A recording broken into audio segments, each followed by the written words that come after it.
नमस्कार दोस्तों, मैं पंकज कुमार आप लोग का स्वागत करता हूं। आज का जो लेक्चर होगा रेशियो का होगा और रेशियो मेथड से लगभग हम हिसाब जो है बना सकते हैं। जैसे अभी जो हाल फिलहाल में ग्रुप डी का एग्ज़ाम हो रहा है, इसमें जो है एक क्वेश्चन, आ जाओ बैठ जाओ बैठ जाओ। नहीं नहीं, तो इससे जो है अभी ग्रुप डी का एग्ज़ाम जो हो रहा है, इसमें एक क्वेश्चन रेशियो जो है मतलब अनुपात जो है एक क्वेश्चन इससे निश्चित रहता है। तो हम लोग देखते हैं थोड़ा बेसिक से, मतलब पूरा बेसिक लेवल से, जिसको जो न्यू स्टूडेंट है उसको लिए तो फ़ायदे होगा, और जो ओल्ड स्टूडेंट है उसके लिए तो वो जानते भी होंगे, तो रिवीजन करके देख लेंगे, एक रिवीजन के तौर पर देखेंगे।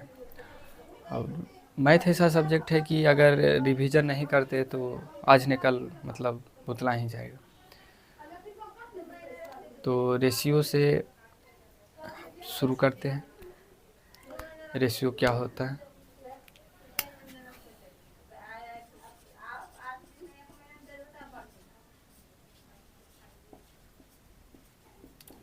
रेशियो के मतलब होता है अनुपात। अनुपात के मतलब होता है, जैसे मान लो ए अनुपात बी है तो इसको बी बटे ए लिखेंगे। मान लो बी अनुपात सी है तो इसको लिखेंगे बी बटे सी। तो इस तरह से अब हम मान निकालना सीखेंगे कि मान कैसे निकलता है। जिसे दे देगा, अगर ए अनुपात बी बराबर दे दे 2:3 और बी अनुपात सी बराबर दे दे 3:2, तो ये जो है कह देगा ए अनुपात बी अनुपात सी का मान क्या होगा। तो ए अनुपात बी अनुपात सी का मान क्या होगा, तो इस तरह से अगर दे देगा ए अनुपात बी अनुपात सी, तो इसको सबसे पहले लिखेंगे, जितना देगा ए अनुपात बी बराबर हो जाएगा 2:3 और बी अनुपात सी बराबर हो जाएगा 3:2। इसको मान निकालने के लिए सबसे पहले करेंगे ए एक बार है, बी जो है 2 बार है और सी, इसको इस तरह से लिख देंगे। लिखें, अब इससे गुना करेंगे 3 दूनी 6 हो जाएगा, फिर इसको इससे गुना करेंगे 3 तिया 9 हो जाएगा, फिर इसको इससे गुना कर देंगे, इससे 3 तिया गुना करेंगे, सबका गुना करें, ये हो जाएगा 3 दूनी 6, ये हो जाएगा 3 तिया 9 और ये हो जाएगा 3 दूनी 6, 3 तिया 9, फिर 3 दूनी 6 हो जाएगा। ए अनुपात बी अनुपात सी बराबर इतना आ जाएगा। तो ये जो है इस तरह से ये एक मेथड आता है कि ए अनुपात बी 2:3 दे देगा, बी अनुपात सी 3:2 देगा, और कह देगा ए अनुपात बी अनुपात सी, या पूछेगा ए अनुपात बी का मान कितना होगा, पूछेगा कि ए अनुपात सी कितना होगा, यह सी को उलट के दे देगा सी अनुपात ए कितना होगा। तो यहाँ से निकाल सकते हैं, जैसे यहाँ से 6:9:6 हो जाएगा। ए अनुपात बी निकालना, ए अनुपात बी तो 6:9 हो जाएगा। सी अनुपात ए, सी उलट देना है, 6:6 हो जाएगा, इसको काट भी सकता है, 1:1 हो जाएगा। फिर ए अनुपात सी तो हो जाएगा 6:9, इसको भी काट सकता है, 3 दूनी 6, 3 तिया 9। तो इसको जो है मतलब एक ही क्वेश्चन से 3-4 मेथड बना दिए। इसमें करना है कि जैसे ए अनुपात बी दिया 2:3, बी अनुपात सी दिया 3:2 और ए अनुपात बी अनुपात सी इतना दिया, फिर ए अनुपात बी इतना आ गया। मेन है कि मान निकालने के लिए आना चाहिए। अगर मान निकालने जिसको आ गया तो सही ढंग से जो है बना देगा। तो ये जो क्वेश्चन अगर जिसको आता है तो ठीक है, जिसको नहीं आता है वो तो रिवीजन के तौर पर या अपने एक कॉपी रखे, उसमें छोटा छोटा मतलब लिखते लिखते जो है उसको समझ में चला है। तो एक क्वेश्चन और देते हैं।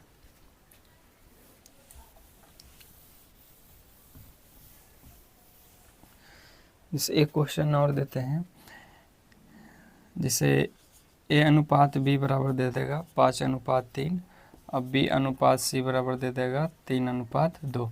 तो मान निकालना है। जैसे क्वेश्चन नंबर ऐसे करके भी दे देगा, जैसे निकालना है ए अनुपात बी अनुपात सी का मान, फिर ए अनुपात सी का मान, ए अनुपात सी का मान, और बी अनुपात सी का मान, सी अनुपात ए का मान। तो इस तरह से क्वेश्चन रहेगा। निकालना ए अनुपात बी अनुपात सी, ए अनुपात सी निकालना है, और बी अनुपात सी और सी अनुपात ए। और इसको क्या करना है, जो क्वेश्चन देगा तो इसको सबसे पहले सरिया लेंगे। ए अनुपात बी 5:3 हो जाएगा, बी अनुपात सी ये हो जाएगा 3:2। मल्टीपल करना है।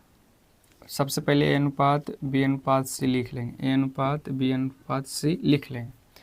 अब इस तरह से लिख के उसके बाद क्या करना है कि मल्टीपल करना है। 5 × 15 हो जाएगा, 3 × 9 हो जाएगा, 3 दूनी 6 हो जाएगा। देखना, जैसे 5 × 15 हो गया, 3 × 9 हो गया, 3 दूनी 6 हो गया। तो अब यहीं से ए अनुपात बी अनुपात सी कितना आया, 15:9:6 आया। फिर ए अनुपात सी कितना आया, ए 15, इसको काट भी सकता है, 15:6 हो जाएगा। फिर बी अनुपात सी कितना आया, बी अनुपात सी आया 9:6। फिर सी अनुपात ए कितना है, 6:15, मैंने 6:15, 6:15। तो क्वेश्चन मतलब जो है इसमें ये पहला मेथड है,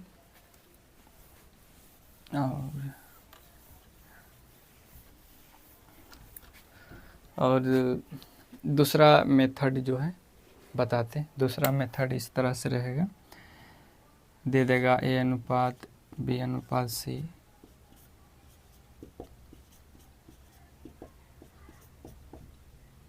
इसको इस तरह से दे देगा, लिखेगा ए अनुपात बी का मान और बी अनुपात सी का मान कितना होगा। तो इसको सबसे पहले सरिया देना है। अगर इस तरह के रहेगा तो इसको सरिया, ये थोड़ा, इसको सरियाने के लिए क्या करेंगे, सबसे पहले इसको लिखेंगे ए अनुपात बी अनुपात सी। इसमें एलसीएम लेंगे, 3 3 2 का एलसीएम, 3 3 2 का एलसीएम लेंगे तो इसका एलसीएम आ जाएगा 6 आ जाएगा।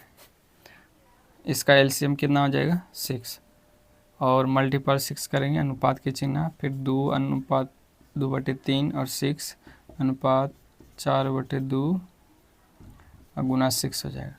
जो तीनों का एलसीएम आएगा उसको मल्टीपल कर देंगे। सबसे क्या करना है, मल्टीपल कर देंगे,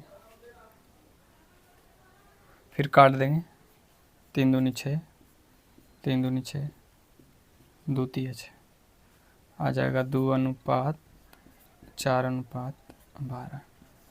ए अनुपात बी अनुपात सी बराबर 2:4:12।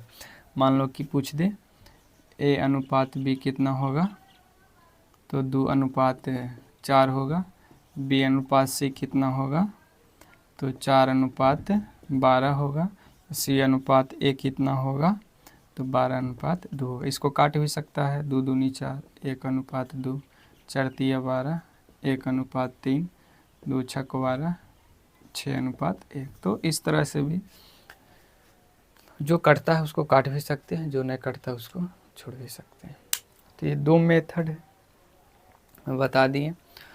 तो इसी तरह से एक का दो कंसेप्ट करके बताते रहेंगे, और इसको अच्छे से एक नोट्स बनाना टाइम लगेगा। जो न्यू स्टूडेंट है उसको जो है नोट्स बहुत ज़रूरी है, कारण कि वैकेंसी भी बहुत मतलब कम आता है। जैसे रेलवे के में जो है वैकेंसी आता था लाखों में, लेकिन अब जो है एनटीपीसी में 6000 ग्रेजुएशन लेवल का भी, उसमें तो और 2 या 3 हज़ार आता ग्रेजुएशन, इंटर लेवल पर 6 था। तो ये सब जो है ग्रुप डी में अभी फ़िलहाल आया है 22,000। फिर एसएससी जीडी का ले लो, एसएससी जीडी में पहले 50-60 हज़ार आता था, लेकिन 25-हज़ार आया। फिर सीजीएल में पहले आता था 25-30 हज़ार, लेकिन उसमें भी 15-16-17 हज़ार कर दिया। तो कंपटीशन जो है बहुत मतलब टफ हो गया। तो जो धीरे धीरे न्यू स्टूडेंट के लिए कि धीरे धीरे पढ़ते रहना है। अब भाई जो बहाना बनाएगा तो उसके लगे तो भाई कुछ नहीं, कारण कि बहाना हर स्टूडेंट अपना एज में बनाता है। 18 से लेके 21 साल तक बोला लगभग स्टूडेंट ये काम है वो काम है, मतलब वो बना कुछ न कुछ बहाना करके नहीं पढ़ता है। तो पढ़े पर ध्यान दें, कोई भी सर से पढ़ें। रिवीजन बहुत ज़रूरी है। अगर जो नहीं रिवीजन कर रहा है 10 दिन 15 दिन में वो ही सब बतला जाएगा। कारण कि 21 तक एज जो है भूलने वाला ज़्यादा रहता है। जो नहीं 1-2 बार मतलब कमज़ोर स्टूडेंट के लिए, जो तो गॉड गिफ्टेड है तो उसको लेके कुछ कहने नहीं, वो एक बार देखेगा बना लेगा। तो ठीक है, रहने देते 2 कंसेप्ट पर।